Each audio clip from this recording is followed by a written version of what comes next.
Started getting the blue tape out and just started taping out shapes. This is too hard, so I got to make it softer. He drew every day since he was 2 years old. It was almost something he had to do because when he didn't, he actually became very irritable. I didn't have any brothers and sisters to beat me up. I spent a lot of time by myself. I remember getting in fights in kids in first grade over who was the best artist in class. I was the only kid that was willing to fight, so.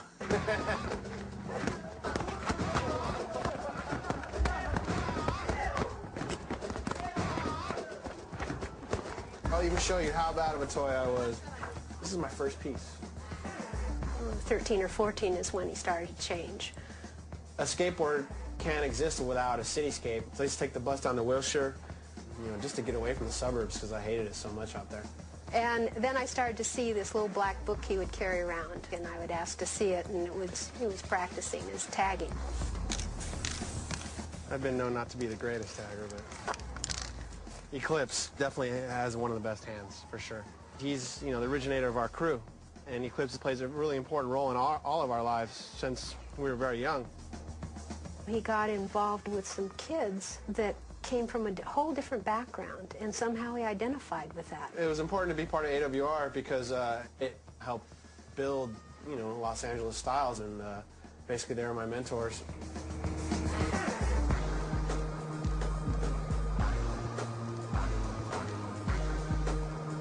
One time I went to drive his car, and it was so bad.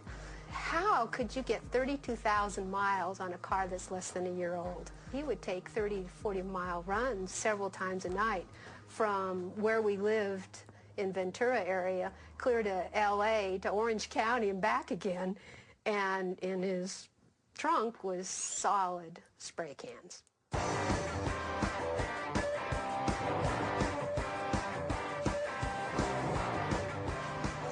The brightest red. Fever red's more like a watermelon color. Intense red's like banner red. Light red, I don't know. This is Montana Paint's distribution warehouse for all of North America. Spray paint specifically for graffiti, aerosol art. Gotta stop saying that. We're not condoning graff. We're not directly putting these cans in kids' hands and saying, go out and crush stuff. 99% of the customers are graffiti artists. When this paint first started hitting the streets in America, everyone was like, that shit is way too expensive. It's never available in stores where you can shoplift it. Now, the quality of the paint is so high, people have given up shoplifting. Where they shoplift other stuff they can sell so they can buy Montana. The pocket cans, you go to clubs and you get patted down, I can always get these things in. And then you take another step further with these little things. Poltergeist, it glows in the dark. And this stuff, it's just paint remover. This is a must-have as far as I'm concerned because I've ruined so many jackets and shoes. I definitely think I've been affected by the solvents over the last 20 years of my life. I've actually gone to some doctors about it. I'm like, yeah, I paint graffiti. I've been doing it since I was a teenager. I'm in my 30s, and I've emptied a lot of paint cans, and seriously, a lot of paint. And they're all like, oh, don't worry about it. It's okay. And I'm like, well, I've heard rumors that it affects your bladder and your nervous system and stuff. And they're like, I don't think you could really breathe in that much. And I'm like, no, I don't think you understand.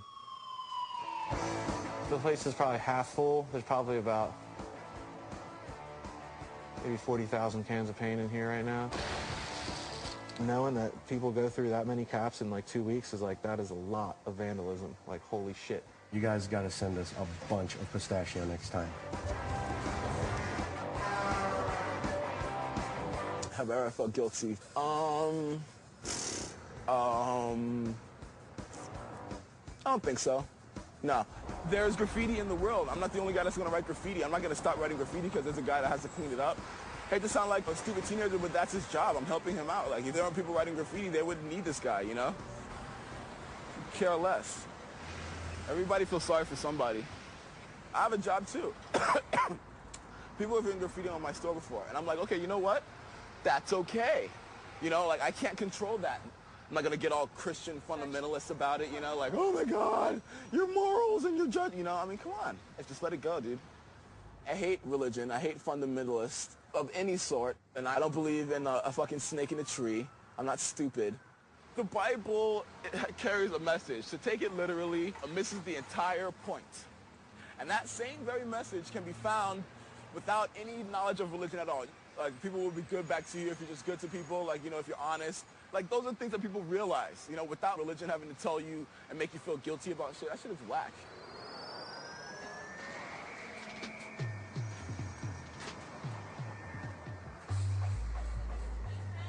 Yeah. Oh, all gone? No. Shut up. Uni paint doesn't make the broad paint markers anymore? Rack Sharpie? Yeah. Those are paint. Oh, yeah.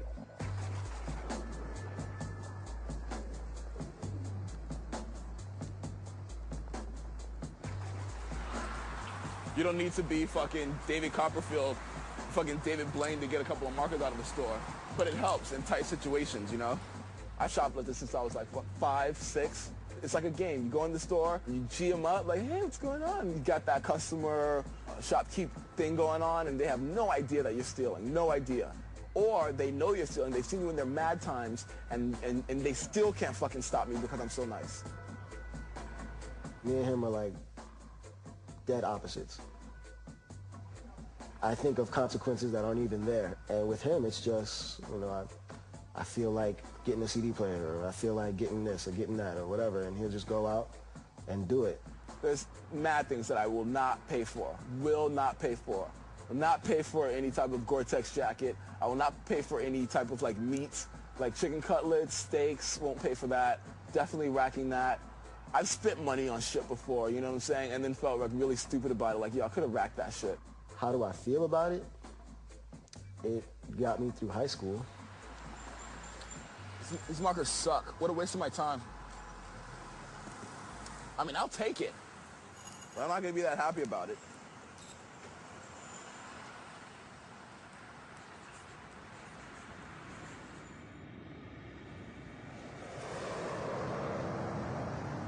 The city and county pay $250 million a year, our tax dollars, to people to work with gangs and paint out graffiti. So why is our entire city filled with gangs and graffiti except for where I am? They don't understand proactive and reactive, and that's the problem with the city's program. They wait for someone to call and say, oh, there's some graffiti at the corner of Fairfax and Pico, come paint the graffiti down. They should have somebody calling them. They should already be there. There used to be thousands of pieces of graffiti down here. Everything down here used to be hit up, and now it's basically spotless. They'll let these signs get tagged up all over the city. So this is a Crip gang. Let's say they're doing a project down in another part of the city where there's no Crips, they're all Bloods. The Bloods know who this is. So now the Bloods will think, hey, they came into my area and wrote on my stuff. They'll now come over to our neighborhood and they'll start shooting people up. Those people have a better chance to stay alive without that gang graffiti taunting them every time. The city refuses to clean those signs, refuses. Yet they have the budget to do it. You know what, I mean, I may not even have to rub this stuff. It'll just melt right off. The city used to hand out stuff that was carcinogenic. The stuff got on my hands and started peeling the skin off my hand. How long were we here? 2 minutes? I just don't understand why this stuff doesn't get done. They would rather leave that stuff up there or use chemicals that are bad for people or eat up the equipment and buy a new piece of equipment because you know why? They got a budget. They got to buy so many tractors in a year. Why don't we just maintain the old equipment? That's what happened with Joe Conley in the city of Los Angeles. Joe figured it out. This is gorgeous. This is beautiful. But see, then as soon as you turn around from this artwork, look at this pile of crap over here in the sign. There's like 14 pieces of graffiti. They etch up the sign. They got all this stuff here. They got this thing here. They got a little bitch tag up there. This is what pisses people off. Why do a piece of artwork and then vandalize something? I don't get it.